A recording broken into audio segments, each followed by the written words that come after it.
C'est l'histoire d'un prêtre américain qui passe d'aumônier d'université lambda à superstar d'internet. I've made it. I've arrived. Son succès est faramineux. Une chaîne YouTube de quasiment 1 million d'abonnés, le podcast le plus écouté des États-Unis et des centaines d'homélies devant des dizaines de milliers de personnes.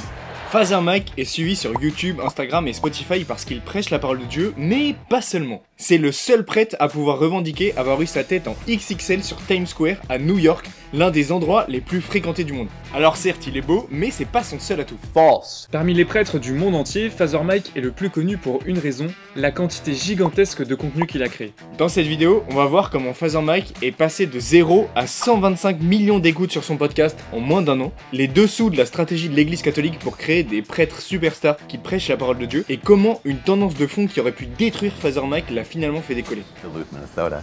It's a balmy. No. Father Mike is a very attractive man. Forgive me, Lord.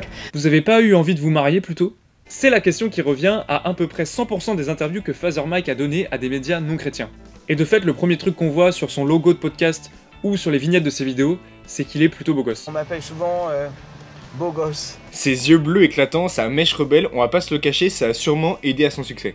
Et je sais pas si les médias traditionnels américains se disent que si les prêtres ont choisi le célibat, c'est qu'ils étaient pas ouf physiquement ou qu'ils arrivaient pas à se marier. Mais de fait, pour Father Mike, ça a pas été la voie naturelle. On verra son histoire personnelle un peu plus tard. L'histoire du succès de Father Mike a commencé en 2015 par une association entre un média et lui, des sortes de partners in crimes pour l'évangélisation. Si dès le début, c'est Father Mike qui incarne ses podcasts et ses vidéos, il a derrière lui toute une équipe, voire même plus, une entreprise. And I've teamed up with Ascension Press for a new initiative called Ascension Presents. La vocation d'Ascension, à sa création en 1998, est de publier des livres autour de la Bible ou de croissance spirituelle. En 2015, ils comprennent qu'il faut aussi aller sur les réseaux sociaux et ne pas se limiter simplement aux librairies et aux bibliothèques. Et c'est à cette occasion que Father Mike est repéré et qu'on lui propose d'aller prêcher largement au-delà de son université pour prêcher au monde entier et à tout l'internet. Il accepte la proposition, prend une caméra, écrit 2-3 idées sur un papier et commence à tourner des vidéos un peu dans le style d'une prédication. I'm gonna slow down. Par exemple, dans les premières vidéos qui ont déjà du succès assez rapidement, il parle de pourquoi il déteste les bromances I really dislike that term, bromance. ou de comment arrêter le porno. You are not alone. Know that Jesus loves you. Faut dire, c'est des sujets qui intéressent. D'ailleurs, le format est toujours à peu près le même aujourd'hui, des facecam quasiment sans montage avec des vignettes super simples avec seulement son visage. Beau gosse. Mais ce qui est important de noter, c'est que même si Father Mike est la figure principale promue par Ascension sur la chaîne YouTube, il est loin d'être le seul. Dès le début, Ascension produit un catalogue large et varié, avec plusieurs formats et surtout plusieurs personnes qui incarnent les vidéos. And this is Ascension Presents. En résumé, c'est sûr que Father Mike s'est appuyé sur ses charismes, notamment de prédication, mais il avait dès le début avec lui toute une équipe qui lui a permis de co-incarner la chaîne et de pas être le seul à partir en mission. Mais le succès de Father Mike consiste d'abord dans le fait de revenir aux bases. Oh, why, yes, I did get a haircut. And yes, I did grow a beard recently, probably in the last 2 days or so. Après 4 ans et demi où Father Mike publie chaque semaine une vidéo et un podcast qui relèvent plutôt d'une homélie, Ascension Media décide de passer la seconde avec un slogan « Back to Basics ». Pour ça, il s'appuie sur un principe très simple. En gros, si un vieux livre a résisté aux centaines, aux milliers d'années à toutes les étapes de l'histoire et qu'on le lit encore, c'est qu'il y a sûrement quelque chose d'intéressant dedans. Et pour la Bible, qui a été écrite il y a plusieurs milliers d'années et qui a traversé toutes les péripéties du temps, je crois qu'on peut dire que c'est le cas. D'autant plus que dans le contexte de l'époque, à base de Donald Trump et de fake news, You are fake news. les Américains ne savent plus trop à quoi s'en tenir. Ils remettent en question les institutions et surtout les médias. Basé sur ce constat, Father Mike, lui, reprend mot pour mot la Bible en lançant en 2021 la première saison de The Bible into your podcast. Le principe, un podcast par jour où Father Mike lit un extrait de la Bible, le commente ou le contextualise. This is day 1. So, let's get started. Et ça pendant 365 jours de la Genèse à l'Apocalypse. Tous les jours. Father Mike est assisté dans ce travail par Jeff Cavins, qui est un ancien protestant converti au catholicisme, et de fait, les plans de lecture bibliques sont très connus chez les protestants, on va en parler un petit peu après. Alors tous ceux qui ont pris des bonnes résolutions en 2021 et tous les autres se rejoignent chaque jour pour écouter un podcast de 15 à 20 minutes de Father Mike, et très vite, le podcast va se transformer en succès. Le 5 janvier 2021, soit seulement 5 jours après le lancement du podcast, Bible in One Year est top 1 pendant 48 heures des podcasts américains. Top 1 avec plus d'1 million de téléchargements en 5 jours. Seulement. Seulement. 5 jours. Et fin 2021, ce sont 125 millions de téléchargements pour 3 milliards de minutes écoutées pendant l'année. Vous imaginez la puissance du truc? Le premier podcast américain qui est en fait juste un prêtre qui lit la Bible. Vous imaginez ou pas? Une fois qu'on a vu ça, On peut mourir tranquille, enfin le plus tard possible, mais on peut. Ah, c'est superbe. Quel pied. Ah, quel pied. Les gens sont tellement touchés qu'ils veulent aller plus loin que le podcast. Alors Father Mike et Ascension Media ont proposé une retraite en ligne qui a fait un carton. Petit carton comme ça, là, de cette taille-là. L'objectif est de creuser la parole de Dieu et de voir à quel point elle parle personnellement à chacun. Et grâce à leur travail, il n'y a pas à dire, elle touche un max de gens. on a vu que le succès de Father Mike n'est pas arrivé du jour au lendemain, mais après au moins 5 ans de création de contenu sur YouTube. On a vu que revenir aux bases, soit la lecture de la Bible, c'est ce qui a fait qu'il a été stratosphérisé avec son podcast, qui est devenu le top 1 aux États-Unis. Mais il y en a qui se posent une question. C'est nous. Hi, how's it going? I want to read you kids a book. It's called the Bible. You're gonna love it. It's fantastic.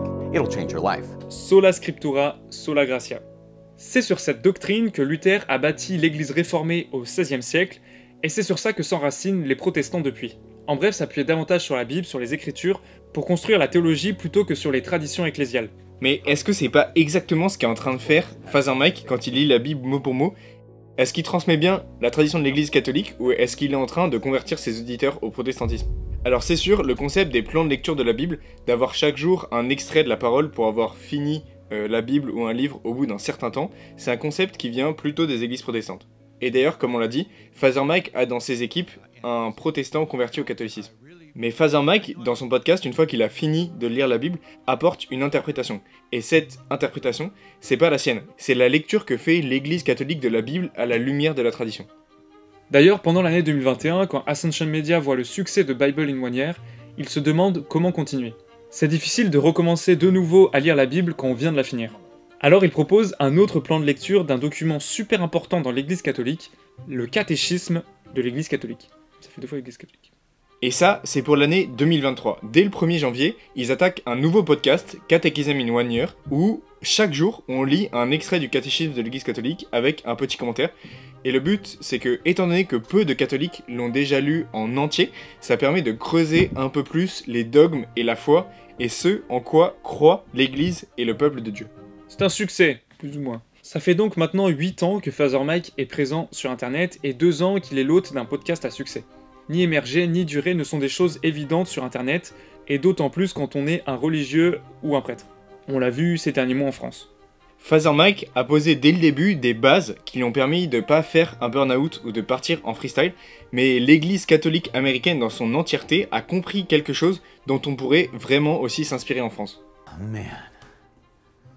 Well, hello Ascension Presents. L'église a toujours marché sur 2 jambes. D'un côté la force de l'institution, et de l'autre des personnalités qui annoncent la bonne nouvelle avec un charisme particulier. Quand on évoque des figures comme Sœur Emmanuel, l'Abbé Pierre ou Mère Teresa, c'était à leur époque des superstars pour les croyants. Dans des autographes et tout. Les enjeux d'orgueil, de starification, de personnalisation du message étaient exactement les mêmes que pour ceux qui aujourd'hui prennent la parole sur internet. Alors certes, ce n'est pas aussi mesurable qu'en nombre de likes, de vues ou de commentaires, mais ces enjeux-là ne sont pas nouveaux pour l'église. En observant la façon de faire et de prêcher de Father Mike, il y a quelques éléments qui pourraient être importants de noter si on veut émerger mais surtout durer sur les réseaux sociaux. On serait super heureux en France ou en Europe d'avoir des prêtres ou des religieux aussi écoutés que Father Mike. Donc voici 2-3 points qui sont déterminants dans son chemin selon nous. 1. Prendre le ministère au sérieux. Certes, Father Mike, en plus d'être un auteur et podcasteur à succès, est toujours responsable des jeunes dans son diocèse et aumônier de son université. Mais le ministère qu'il a sur internet est pris au sérieux, son évêque l'a envoyé en particulier pour cette mission. Et quand Father Mike est confirmé par son évêque dans cet appel à prêcher sur internet, il a déjà 10 bonnes années de sacerdoce dans les pattes, ce qui est central. Mais se dire qu'en France, par exemple, il n'y a qu'un seul prêtre qui est consacré à 100% à l'évangélisation sur internet me rend malade. Malade. On n'enverrait jamais un missionnaire tout seul s'il devait partir au bout du monde. Si on considère qu'Internet est un continent à évangéliser, il faut y mettre des moyens. 2. La pleine communion avec l'église. Ce point, c'est plutôt une question de positionnement personnel. Father Mike ne commente pas les pensées et les orientations de l'église ou du pape, il ne donne en aucun cas son avis personnel. Il se positionne comme ministre dans l'église catholique et sûrement pas comme autorité en lui-même pour donner du prêt-à-penser. En gros, il ne commence pas ses vidéos par « Que faut-il penser de ?» Il y a là-dedans quelque chose qui protège de la gourouisation, si ce mot existe. Father Mike a pleine conscience qu'on l'écoute car on suit le Christ et pas pour lui-même. C'est un point subtil mais essentiel pour émerger et durer. Troisième point, l'équipe. Comme on l'a dit plusieurs fois, Father Mike a autour de lui une équipe avec des compétences qui ont évolué au cours du temps. Ça permet qu'il soit pas tout seul pour discerner et pour savoir à quel moment il doit prendre la parole ou se taire. D'autre part, encore une fois, il n'est pas le seul à incarner le message. Et il peut facilement transmettre à d'autres si ça devient trop lourd pour lui.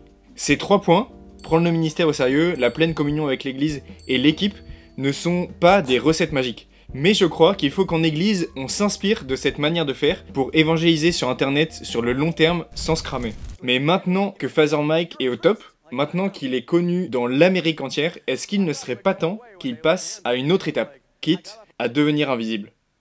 What? Oh no. Je sais pas si Father Mike est le prêtre le plus connu des États-Unis, mais s'il l'est pas, il est sûrement sur le podium. On le sait, c'est un podcasteur et un auteur à succès, mais c'est surtout un orateur hors pair. You can't eat pork, and things were dark and bleak, and then came Jesus. And he fulfilled the law, and the world was good, and we can now have bacon. Le type est invité dans toutes les conférences catholiques et chrétiennes des États-Unis. Si Father Mike a déjà commencé à transmettre en partageant sa popularité sur la chaîne d'Ascension, pour moi, il devrait aller beaucoup plus loin, voire arrêter le podcast. Je m'explique. Ouais, explique-toi, ouais. Écrire, enregistrer, shooter les photos pour les vignettes, cela prend un temps fou. On est bien placé pour le savoir. Et vu tout ce qu'il a appris, la connaissance des médias et des algos, la connaissance spirituelle, la façon de produire des podcasts à succès, le positionnement intérieur, toute cette science et ces connaissances ont une valeur de malade. Et cela peut se transmettre. Nous, on aimerait bien, par exemple, avoir ces compétences. Aide-nous, Father Mike! Et si au lieu d'enregistrer des podcasts ou des vidéos, Father Mike dépensait son énergie pour essayer de convaincre les évêques et l'église à mettre en place des structures adéquates pour évangéliser sur internet? Il pourrait enregistrer des masterclass, faire des conférences dans le monde entier dans différentes langues, ou encore coproduire des émissions à l'étranger en amenant tout ce qu'il a appris et en le mettant au service de l'église du monde. D'ailleurs, Ascension a commencé à produire un podcast de lecture de la Bible en 1 an en espagnol, et ça marche plutôt pas mal. Alors quelle sera la nouvelle étape pour Father Mike? Qui sera son padawan? J'ai hâte d'avoir votre avis sur la question, n'hésitez pas à le mettre en commentaire et qui sait, il le lira peut-être. Ok. Alright. Dans cette vidéo, on s'est intéressé à Father Mike et les États-Unis, mais on est des passionnés de mission et du nombre impressionnant de moyens qu'il y a d'évangéliser à travers le monde. Presque toutes les 2 semaines, on vous envoie une newsletter où on vous partage les découvertes qu'on a fait et les innovations qu'on voit passer à travers le monde. Dans la dernière, on vous parlait d'un basketteur NBA qui a créé sa marque d'habits inspirée par Jésus. Et on vous partageait un peu plus sur les coulisses de notre aventure. Celle-ci est déjà partie, mais pour ne pas rater la prochaine, inscrivez-vous avec le lien dans la description. Si les moyens totalement incongrus d'annoncer l'évangile vous intéressent, vous allez être ahuris devant cette télé-réalité qui défie tous les codes pour évangéliser le public de Cyril Hanouna. Allez, on oublie. Cliquez ici pour la regarder, sur Thibaut. À la prochaine, on se donne rendez-vous bientôt. Priez pour nous, on prie pour vous. Au revoir. Sola Scriptura. Je crois d'accent espagnol. Sola Scriptura.